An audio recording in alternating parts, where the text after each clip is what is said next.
Alright, so today's video is going to be about how to do your first drift. So this is going to be for complete beginners who is still spinning out every time they try to drift, and hopefully this will make it a little bit easier for you. I've helped a few people learn how to do their first drift on the Assetto Corsa, and they were able to pick it up within like 30 minutes and doing pretty good within like 2 hours. So hopefully that'll be the case for you. The car that we'll be using will be the BMW M3 E30 Drift. This car is really good because when you initiate the drift, it kicks out the back end pretty slow. And some cars, they have a very snappy entry into the drift, and those becomes very hard to control. So this car should make it much easier for you. And the track that we're going to be using is just the drift track. It's wide open. It lets you make mistakes with a very fast reset time. And in the beginning, you'll be messing up quite a bit. So you don't want to hit a wall and try to readjust your car position too much. You want to be able to just reset as quickly as possible and get as many sessions in as possible. So we're going to go with that. All right. Normally I do this in VR, but today I'm going to be doing it in third person just so you can see what the car is doing a little bit more. So the main gear that you'll be using is the second gear.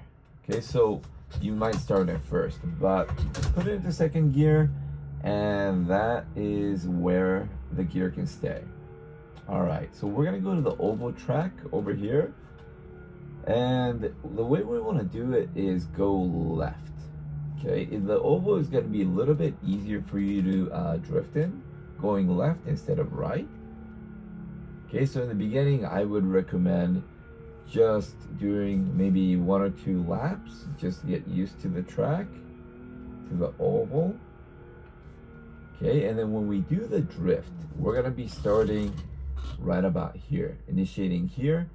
Starting from the outside of the track, going towards the inside over here, and then going back out. So starting from here, going towards the inside, and then when your car kicks out, you'll have a little bit more space over here. Same thing here, out, in, out, like this. And the method that we're going to use is we're just going to stop on the gas and let the car get overwhelmed, the rear tires, so it kicks out. And when it does that, then you'll do, after about 1 second of stopping on the gas and the back end kicks out, you're going to release the wheel and then let it spin, counter steer, and catch. The wheel, you're only going to turn it maybe to like 11 o'clock. You could even do less, like 11:30. Okay, and that's about all you need. If you turn the wheel too much, the car is going to want to spin out.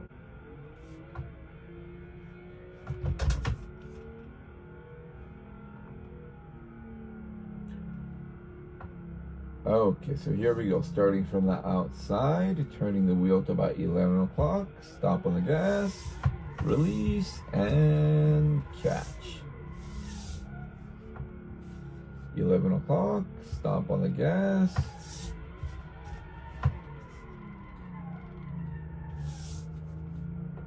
Starting from the outside, 11 o'clock, stomp on it. Counter steer and catch. So here, 11 o'clock, stop on the gas. So here, ending up on the outside. All right, here we go on this one. 11 o'clock, stop on the gas. Ending up back on the outside. Stop on the gas. Right here, I'm pumping the gas pedal, just giving it what it needs. Readjusting the steering wheel as needed. Stop on the gas. And whenever you think you're gonna go off the track, just take your foot off the gas, control the car, you don't have to keep drifting. So here, stopping on the gas. So about 1 second after you stomp on the gas and the back end starts to go, you're just gonna let go of the steering wheel, let it counter steer, and then when you think you've got the right tire angle, catch. Okay, and then your foot, you will be, this is where you want to be really sensitive, like with your foot on the gas pedal, like, because you're not going to keep stomping on it, because if you hold it all the way down, the car is just going to start spinning in a circle. So you want to let off and then just pump the gas and give it the right amount of power that it needs to be able to continue the drift. Okay, here we go.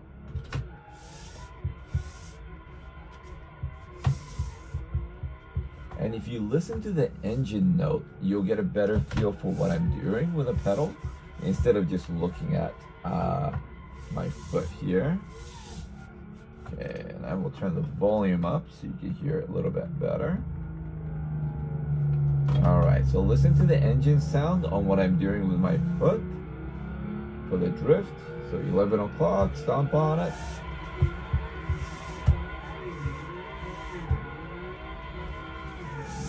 Okay, so for the next one, we'll go ahead and do a clutch kick instead of just stomping on the gas pedal, right, and overwhelming the tires. So what you're gonna do, same thing, right? You'll turn the wheel like about 11 o'clock, 11:30. You don't have to go any more than that. Step on the clutch, stomp on the gas, and quickly release the clutch pedal to make the car drift, like that. And the cool thing with a clutch kick is it's gonna give you a lot more power, dynamic power. So once you get used to drifting just by overwhelming the tires and you need a little bit more out of your car, you can do this to make your car a little bit snappier and give it more power.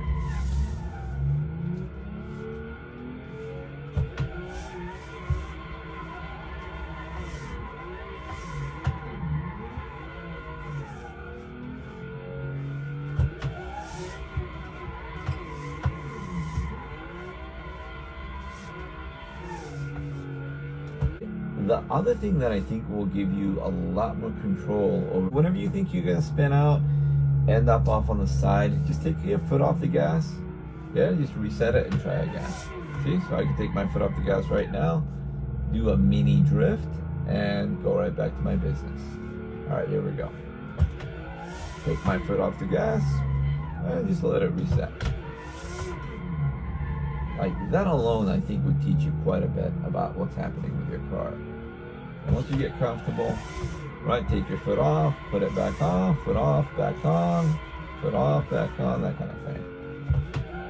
Foot off, back on, foot off, back on, foot off, back on. And then you can disengage, engage the drift over and over and over.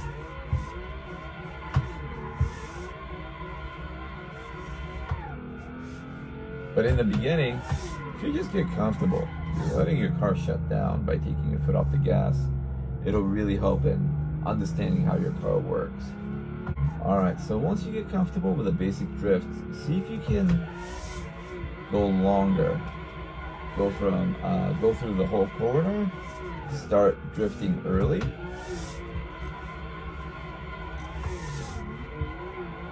See how long you can make it go for.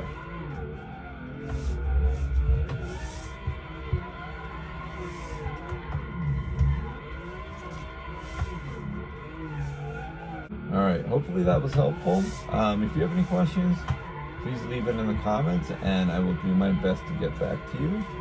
Alright, thanks for watching.